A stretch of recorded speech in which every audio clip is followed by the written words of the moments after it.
В зале спортивной школы номер 1 имени Амитхана Султана в Акмесджите в горячей схватке сошлись юные самбисты со всего Крыма. Здесь прошел третий турнир по самбо. 2 года подряд его проводили в селе Добрушино Сакского района. В этом году турнир собрал лучших борцов в столице Крыма. Борьба, правда, интересная сложилась. Это город Евпатория, Нижнегорский район, село Садовое, потом Симферопольский район, молодежный, город Симферополь, несколько команд, Джанкой, Ялта. Вот. Ну, такой вот обширная география. Ну, где-то 70 человек участвует. Там 12 весовых категорий, так что призов у нас 48 призов. Весовые категории, среди девочек 3 весовые категории было, и среди мальчиков 9. В этом году мы проводили турнир с 2010-2011 года. Ахтем Бураков из Нижнегорского района боролся в нескольких схватках и, одержав абсолютную победу, стал чемпионом турнира. Сегодня были соперники достойные, нормальные. Боролся с Симферополя, с Ялты, с мальчиком. Но я хочу сказать спасибо тренеру Тахтару Джифер-Халиловичу и Шевкету Демовичу, что научили хорошо бороться. Я очень рад, это не подвел бабашку, тренера не подвел. Борьба на турнире памяти Абдуллы Дахджи была нешуточной. Каждый участник показал свои умения и мастерство. Сегодня я, конечно, волновался перед соревнованиями.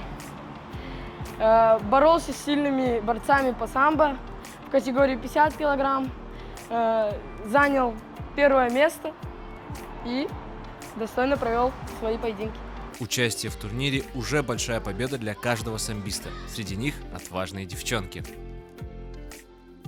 Я занимаюсь 1 год и 2 месяца, потому что мне нравится бороться. И я решила, что пойду в эту школу, и что там буду заниматься самбо. Мне нравилось бороться. Вид спорта, потому что там есть подсечки, броски, болевые. Я считаю, соперники боролись достойно, и в итоге я стала 2-й. Турнир по самбо неспроста посвятили памяти героя Абдуллы Дахджи. Это человек, стойкость, преданность и сила духа которого пример для молодого поколения. Абдулла Дахджи, мы его знаем как руководителя одной из самых больших подпольных организаций города Симферополя. Абдулла Дахджи родился в Корбекуре в 1900 году. До начала войны он и учился.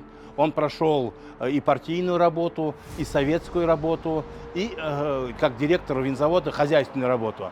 Поэтому он был очень опытным руководителем, и руководство Крымского обкома оставило его на подпольную работу. Из семьи Абдуллы Дахджи пострадало 6 человек. Жена, сестра, мать. Все они были расстреляны на территории совхоза «Красные» в фильтрационном лагере ДУЛАК-241. Вот в июне 1943 года их раскрыли, они все погибли. Никто из них не вымолвил ни слова, никого не сдал.